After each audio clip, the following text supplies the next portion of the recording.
ইয়া আইয়ুহাল্লাযীনা আমানুত্তাকুল্লাহ ওয়া কুনু মা'আস সাদিকিন।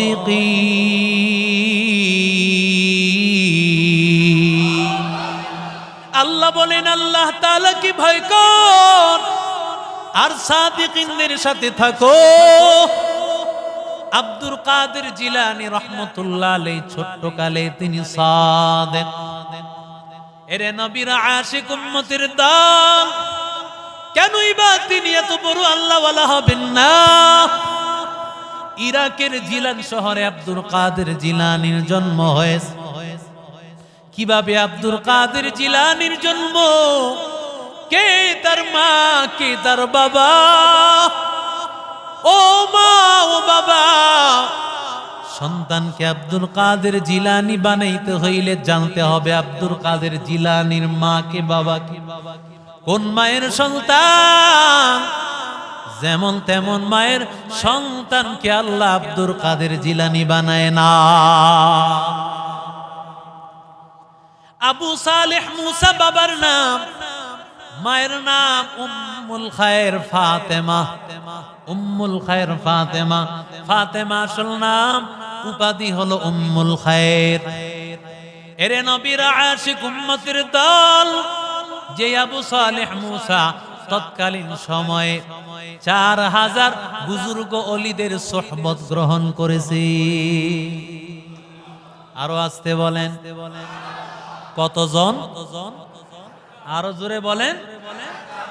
4000 ওলিদের সংস্রব যে গ্রহণ করেছেন, তার সন্তান এমন হবে তো না, কার সন্তান হবে? ইরাক থেকে বাগদাদ হলো 600 কিলোমিটার দূর। এত দূরে তিনি একজন আল্লাহওয়ালার সোহবত গ্রহণ করার জন্য চলে গেছেন। সুবহানাল্লাহ নাই? অথচ আমরা কাছের থেকে কাছে আজকে মুস্তাকুন নবী কাসেমি আসতেছেন, শাহী মসজিদ এলাকার মানুষ চিনে না কোন বুজুর্গ আজকে এই শাহী মসজিদে আগমন করতেছে। কথা বলেন না কেন? স্বর্ণকার স্বর্ণ চিনে, যে যাকে চিনে সে তাকে মানে, যে যাকে চিনে সে তাকে মানার মতো মানে। যে জান্নাত চিনে সে জান্নাতে ঢোকে, জান্নাতের মালিক হয়। আল্লাহর বান্দা সেখান থেকেই যখন তিনি ফিরতেছিলেন, ক্ষুধার্ত অবস্থা, তৃষ্ণার্ত অবস্থা, ক্ষুধার্ত অবস্থা, ইরাকের দিকে তিনি বাগদাদ থেকে আবার ফিরবেন। কারণ ওই সময়ের রাস্তা তো এমন অবস্থা ছিল না, বর্তমান সময়ের বিমানের তো কল্পনা করা যায় না। বিমান তো দূরের কথা, প্রাইভেট কার ছিল না, কোনো ট্রেনের ব্যবস্থাও ছিল না। সর্বোচ্চ পরিমাণ পানির রাস্তা ছিল বড় জাহাজ, আর মরুভূমি অঞ্চলের গাড়ি ছিল মরুভূমির ওট আর ঘোড়া। হেঁটে হেঁটে আল্লাহর গোলাম আব্দুল কাদের জিলানীর বাবা হেঁটে হেঁটে আসতেছিলেন। হঠাৎ করে তিনি তৃষ্ণার্ত অবস্থায়, হঠাৎ করে তিনি তৃষ্ণার্তর কারণে তিনি একটু পানি পান করলেন। পেটে বড় ক্ষুধা, ক্ষুধার্ত মানুষের পানি পান করলে তৃষ্ণা নিবারণ হয়, ক্ষুধা নিবারণ হবে না। একটু সামনের দিকে আগানোর পরে তাকায়া দেখেন পানিতে ভাসতে ভাসতে একটা সেপ ফল আসতেছে। বর্তমানে সবেদা ফলের মতো একটা ফল। ক্ষুধার্তের কারণে তিনি চিন্তা করলেন নদী দিয়া ভাসতে ভাসতে ফলটা বিলীন হয়ে যাবে, ফলটা এমনিতেই নষ্ট হয়ে যাবে, ফলটা খায়া ক্ষুধা নিবারণ করি। আল্লাহর বান্দা ফলটা নিয়ে ক্ষুধা নিবারণ করার পর হঠাৎ মাথার মধ্যে চিন্তা আসলো, কার ফল খাইলাম, মালিক তো আমার জানা নাই। ইন্নামাল মুমিনুনাল্লাযীনা ইযা যুকিরাল্লাহু ওয়াজিলাত কুলুবুহুম। আল্লাহ বলেন মুমিন বান্দা যখন আল্লাহ তাআলার ভয় দিলে আসে সাথে সাথে অন্তরটা কেঁপে উঠে। আর এখন তো বুড়ির বাড়ির বড়ই খায় কয়, বুড়ি একটু নুন আনেন তো। নুন আনছে, বুড়ি আইসা দেখে আমার বাড়ির বড়ই, তোরা আমার মাথা বড়ই রাইকা খাইতেছস ভালো কথা, নুনটাও আমারে দিয়া নাইলি। আম গাছ থেকে আম খায়া ওই বেড়ার মাইয়ারে কয়, বোন একটু বড়ি দিয়ে আমটা কাইটটা দিত, আবার একটু নুন মরিচ দিয়া একটু ভালো করে একটু মাইকা দিস। কথা কন না কেন? বাদামের দোকানে গিয়া বলে, ভাই বাদাম কত? 100 গ্রাম। এত? এই 100 গ্রামের ঠোঙ্গাটা তো ছোট, দুইটা উড়ায় তিনটা পরে। এই পড়তে পড়তে মাশাআল্লাহ দিলে মুখে ঢুকাইতে ঢুকাইতে 50 গ্রাম শেষ। কথা কন না কেন? ভাই সোনাপুট কত? সোনাপুট কত? এই 4-5টা মুখে মেরে দিল। ঠিক নি? আরো জোরে বলেন। আপনার সন্তান আব্দুল কাদের জিলানী হবে? আব্দুল কাদের জিলানীর বাবা টেনশনে পড়ে গেল, পাবো কোথায় মালিক? এই ফল পানি দিয়া ভাসতেছে, এটার মালিক তো কারো, কে মালিক জানার দরকারও তো নাই, মালিক তালাশ করতে হবে। এখন যেদিকে আসতেছিলেন উল্টা পথে আবার রওনা করছেন, যাইতেছিলেন ভাটি পথে, এখন উজান পথে আবার রওনা করছেন। যাইতে যাইতে অনেক দূর পর্যন্ত গিয়া দেখছেন দুইটা গাছ, কেউ পারতাছে কেউ খাইতাছে অবস্থা। বুঝতে পারছেন এটাই হলো সেই সেব ফল। এই সেব ফল ভাসতে ভাসতেই নদীর পার দিয়ে ওই পর্যন্ত গেছে। এখানেই পুঁজি মালিকের সন্ধান পাওয়া যায়। কো ভাই এই গাছের মালিককে তোমরা কি জানো? এই গাছের মালিক হলো আব্দুল্লাহ সাবিরি, বড় বুজুর্গ। ওই যে দেখো বাড়িটা, ওইটাই আব্দুল্লাহ সাবিরির বাড়ি। সুবহানাল্লাহ বলে। ইনি হলেন আব্দুল কাদের জিলানীর নানা আবু সালেহ মুসার শ্বশুর। সুবহানাল্লাহ বলে। দরজায় গিয়া নক করলেন, বাগানের মালিক কি আছেন বাড়িতে? বলে, কে তুমি? আমি একজন আগন্তুক মুসাফির, আমি বড় ক্ষুধার্ত অবস্থায় রাস্তা দিয়ে চলতেছিলাম, হঠাৎ আপনার এই বাগান থেকে একটা সেব ফল ভাসতে ভাসতে নদীর পার দিয়ে যখন যাচ্ছিল, আমি ক্ষুধার তাড়নায় সেব ফল খেয়ে ফেলেছি, এটার দাবি ছাড়ানোর জন্য আসছি। সুবহানাল্লাহ বলে। কয় কত মানুষ আমার গাছ থেকে ফল খায়, অনুমতি ছাড়াই পারতাছে আমার সামনে, আর নদীতে ভাইসা যায়, ওইটার তো মালিকের কোনো প্রয়োজন হয় না, অথচ তুমি এটার দাবি ছাড়ানোর জন্য আসছো, সুতরাং তুমি সাধারণ মানুষ না। সুবহানাল্লাহ বলে। কয় না, তোমার আমি মাফ করব না, তোমার মাফ হবে না। কয় না, এবারের মতো আমারে মাফ করে দেন। মাফ করতে পারি, শর্ত আছে। কি শর্ত? শর্ত হলো আমাদের এই বংশে কেউ যদি এরকম চুরি করে তাহলে তার 10 বছর গোলামের খাটনি খাটতে হয়। আমি শর্তে রাজি আছি, গোলাম খাটার জন্য শর্তে রাজি আছি, 10 বছর গোলাম খাটবো, এরপরও পাওয়া একটা ফল তাও নদীতে ভাইসা ভাইসা গেছে। ঠিক না বে ঠিক? আর এখন তো কুলি থেকে শত শত কোটি টাকার মালিক খবর নাই। ঠিক না বে ঠিক? প্রধানমন্ত্রীর পিয়নেরও 400 কোটি টাকা। কথা কন না কেন? আজকে চোরেরা দেশ দখল করে আছে, আর আমার সন্তানেরা মেধা তালিকায় উত্তীর্ণ হয়ে সরকারি কোটায় চাকরি পায় না। কথা কন ঠিক না বে ঠিক? আজকে কেন আমার সন্তানগুলোকে যাত্রা করে দেওয়া হলো, এর জবাব তোমাকে দিতে হবে। কথা বলেন ঠিক কিনা? এর জবাব তোমাকে দেওয়া লাগবে। আজকে কোটা আন্দোলন মেনে নিয়েছো, আমার এই সন্তানগুলো কি অপরাধ ছিল? তারা ন্যায্য অধিকার চেয়েছে। আজকে পড়ালেখার কোনো মূল্য ছিল না, সন্তানেরা পড়ালেখা করবে। আবু সাইদের কি দোষ ছিল? একজন কৃষকের ছেলে, 5টা 6টা বোনের একমাত্র ভাই।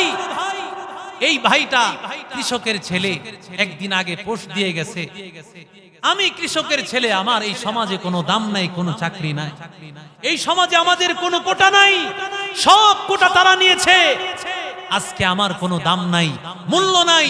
এ জান রেখে লাভ কি? যেই দেশের মধ্যে মানুষের কোনো মূল্যায়ন নাই, চোর ডাকাত সন্ত্রাসটা দেশ দখল করবে, এই দেশে তো মানুষের কোনো মূল্য নাই। কথা কোন ঠিক কিনা? আল্লাহর ওলি আবু সালেহ মুসা বলতেছে আমি রাজি আছি, 10 বছর পর্যন্ত সমস্ত শর্ত মেনে এবার যখন বিদায় হবে, আরেকটা শর্ত আছে। কি শর্ত? আমার একটা মেয়ে আছে, অন্ধ, কালো, প্রতিবন্ধী, এই মেয়েটাকে তোমার বিবাহ করা লাগবে। তিনি বলেন ঠিক আছে আমি রাজি আছি, তবে আমার তো মোহরের টাকা পয়সা নাই। আবু সালেহ মুসা যখন এই কথা বললেন, তখন তার শ্বশুর আব্দুল্লাহ সাবিরি তিনি বলেন আমি সব ব্যবস্থা করতেছি, তোমার চিন্তা করা লাগবে না। সব ব্যবস্থা করলেন, বিবাহের ইন্তজাম সব কিছু করলেন। সমস্ত কিছু করার পরে 40 জন বুজুর্গ আব্দুল কাদের জিলানীর বাবার বিবাহের অনুষ্ঠানে উপস্থিত ছিলেন। কয়জন বুজুর্গ? 40 জন বুজুর্গ তৎকালীন সময়ে তারা সবাই উপস্থিত ছিল। আব্দুল কাদের জিলানীর বিবাহ হয়ে গেল। ওই যে ঘর দেখো, ওই ঘরেই তোমার স্ত্রী, তুমি সেখানে যাও। আল্লাহর বান্দা আব্দুল কাদের জিলানীর বাবা ঘরে যাওয়ার পরে তাকাইয়া দেখে সুন্দরী রমণী, ডাগর চোখ বিশিষ্ট, মনে হয় যেন জান্নাত থেকে হুর আল্লাহ পাঠায় দিয়েছে। চক্ষুটা নিচের দিকে দিয়া ইন্না লিল্লাহ পড়িয়া ঘর থেকে বের হয়ে গেল। মনে করলেন হয়তো শ্বশুর আব্বা মনে হয় ভুলে আমাকে অন্য ঘরে পাঠাইছেন। দৌড়াইয়া শ্বশুরের কাছে হাজির।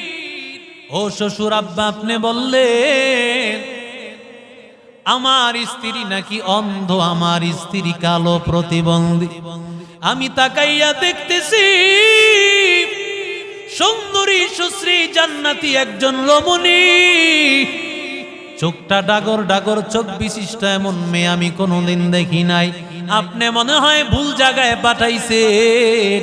আল্লাহর ওলি ডাক দিয়া কয় না না, ও আল্লাহর বান্দা আবু সালেহ মুসা, এটা হলো তোমার নেক আমলের পুরস্কার। কেন বলেছি আমার মেয়ে অন্ধ? কারণ আমার মেয়ে এই চোখ দিয়া কোনোদিন বেগানা পুরুষকে আমার মেয়েটা কোনোদিন দেখে নাই। আরো জোরে বলেন, আমার মেয়েটা কোনোদিন বেগানা পুরুষকে দেখে নাই। যে চোখটা বেগানা পুরুষকে দেখে না, অন্ধ চোখ তো এটাই হয়। অন্ধ চোখ কোনোদিন বেগানা পুরুষকে দেখতে পায় না, কারণ আল্লাহ তাকে অন্ধ করে দিয়েছেন। আমার এই মেয়ের চোখ থাকা সত্ত্বেও বেগানা পুরুষকে দেখে নাই, এই জন্য আমার মেয়েকে অন্ধ বললাম। আর আমার মেয়েকে প্রতিবন্ধী বলার কারণ আমার মেয়েটা কোনোদিনই হাত দিয়ে অন্যায় কাজ করে নাই, পা দিয়ে অন্যায়ের কাজ করে নাই। কারণ অন্যায়ের কাজ কে করতে পারে না? যে প্রতিবন্ধী, হাতটা লুলা পাটা লুলা, সে অন্যায়ের কাজ করতে পারে না।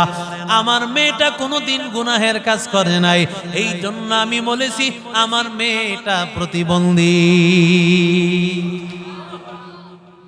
চিন্তা করে আবু সালেহ মুসার সাথে বিবাহ হয়ে গেল উম্মুল খায়ের ফাতেমা। আল্লাহর বান্দা আব্দুল্লাহ সাবিরি ডাক দিয়া কয়, ও আবু সালেহ মুসা, তুমি জানো 10 বছর তোমাকে আমি কেন গোলামের কাজে খাটাইলাম? 10 বছর পর্যন্ত আমি তোমারে গোলামের কাজে খাটাইছি বটে, তোমারে কোনোদিন বাজার করতে বলি নাই, ঘরের কোনো কাজ করাই নাই, কোনো কিছু তোমারে দিয়া করাই নাই, ক্ষেত খামার কিছু করাই নাই। কেন তোমারে গোলাম হিসেবে রাখছি? তোমারে আমি রাখছি রাতের তাহাজ্জুদ শিক্ষা দেওয়ার জন্য, তোমাকে ইবাদত মুরাকাবা রিয়াজত শিক্ষা দেওয়ার জন্য, আল্লাহওয়ালা বুজুর্গ বানায় দেওয়ার জন্য। যখন সবকিছু আমি তোমারে দিতে পারলাম, এজন্য আমি উপহার হিসাবে যখন যোগ্য হয়েছো আমার মেয়ে উম্মুল খায়র ফাতেমাকে তোমারে দিলাম।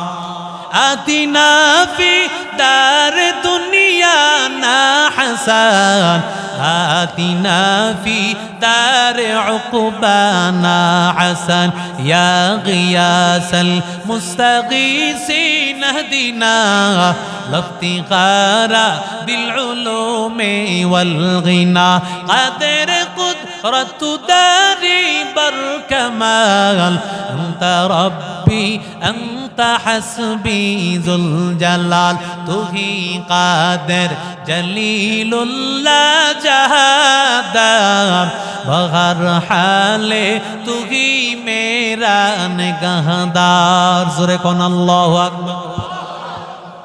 বিবাহ হয়ে গেল। বিবাহ হয়ে যাওয়ার পর লম্বা চৌড়া কথা না, সংক্ষেপে যেই কথা বলা দরকার সেটাই বলতেছি। আল্লাহর ওলি বিবাহ হয়ে গেল, ৬০-৬৫ বছর বিবাহের সাংসারিক বয়স, সন্তানাদি হয় না। সন্তান দেন কি? আরো জোরে বলেন। কে কুতুববাগের দরবার শরীফ দেয় না? পীর সাহেব দেয় না? দেওয়ানবাগের পীর সাহেব দেয়। কথা কন না কেন? সিরাজ সাহেবের পীর সাহেব দেয়। কোন পীর সাহেব দেয় বলেন? কোন পীর সাহেব দিতে পারে না। সন্তান দেওয়ার মালিক একমাত্র আমার মালিক আল্লাহ। লিল্লাহি মুলকুস সামাওয়াতি ওয়াল আরদ, ইয়াখলুকু মা ইয়াশা, ইয়াহাবু লিমান ইয়াশাউ ইনাসা, ওয়া ইয়াহাবু লিমান ইয়াশাউ যুকুর।